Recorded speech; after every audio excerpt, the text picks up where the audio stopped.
I'm just going to start by reading a poem by Ted Hughes, which I come back to repeatedly to help me understand and think about what might be happening internally in the world of anybody who's experienced trauma.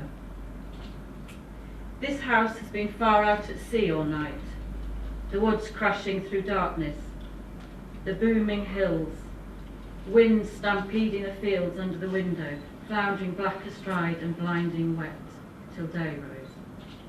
Then, under an orange sky, the hills had new places, and wind wielded blade light, luminous black and emerald, flexing like the lens of a mad eye.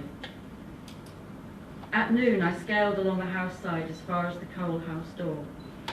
Once I looked up, through the brunt wind that dented the balls of my eyes. The tent of the hills drummed and strained its gyro. The fields quivering, the skyline a grimace, at any second to bang and vanish with a flap. The wind flung a magpie away, and a black-backed gull bent like an iron bar slowly. The house rang like some fine green goblet, in a note that any second would shatter it. Now, deep in chairs, in front of the great fire, we grip our hearts and cannot entertain book, thought, or each other. We watch the fire blazing and feel the roots of the house move, but sit on, seeing the window tremble to come in, hearing the stones cry out under the horizons. For young people arriving into our service who have taken an enormous step to disclose that they are being sexually abused, I think we need to kind of use our imagination and use our creativity to understand what may be going on in their internal world. Children will arrive into the service with their parents looking like any other child. And what's I think one of the messages I would like to convey today is how important it is that we understand the impact of trauma, that it is an ordinary response to extraordinary events. Children arrive feeling shamed about how they feel, how they're behaving. They feel like maybe they are mad, maybe they are crazy, maybe they're bad. They sure as anything don't understand how. They're very confused about what happened. How did this thing happen to them? Was it something to do with them that meant this happened?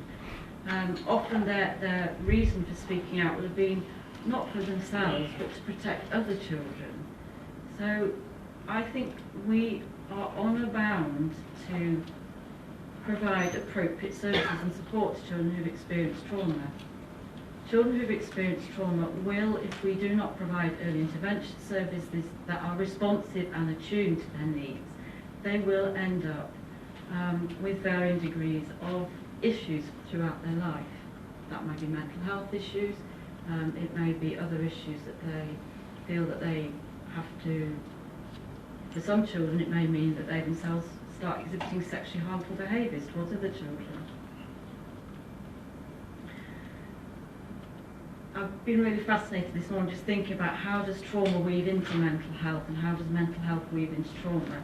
Hearing Rachel's description of actually some of the traumatic experiences they as a family went through subsequent to mental ill health within the family.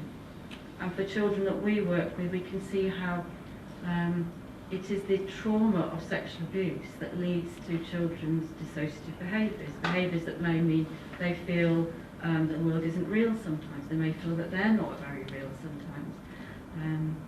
They may feel that they can't concentrate at school any longer. So not only in school are they having to face all the pressures that children who haven't experienced trauma are experiencing, but they have even less ability to concentrate and focus, or to know that anybody's really understanding why they may suddenly stand up and throw a chair across the room.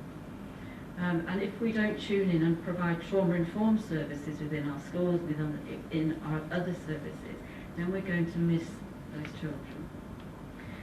When IMARA set up 7 years ago, there were no specialist services in Nottingham for children under 13. We're now poised to, there's just a sexual assault service which has been commissioned by NHS England. So finally children have a one-stop shop to go to where they can tell their story and receive a forensic medical. We're about to start delivering an independent sexual violence service for children from 0 to 18. So again, that's a new service.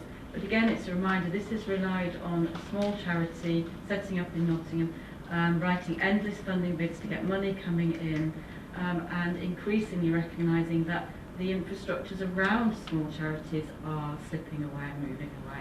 I spoke to somebody in the county last week who said the most common phrase he's hearing now is, oh, now they used to be, oh no, that's gone now.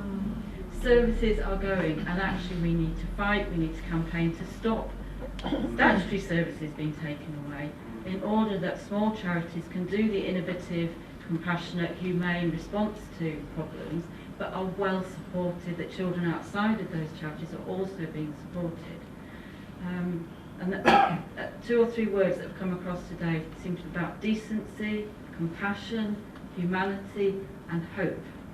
And I think coming here today, I feel hopeful that there are other people who are in all sorts of fields of life. It feels there's a very common theme coming through here about let's not accept this. Why are we accepting austerity? It's not acceptable. We need to invest in children in our society. They're the lifeblood of our society. They deserve to be treated fairly, compassionately and humanely, as do their families that are working to support them. So I'm really delighted to be here today and hope for more opportunities for conversation moving forward.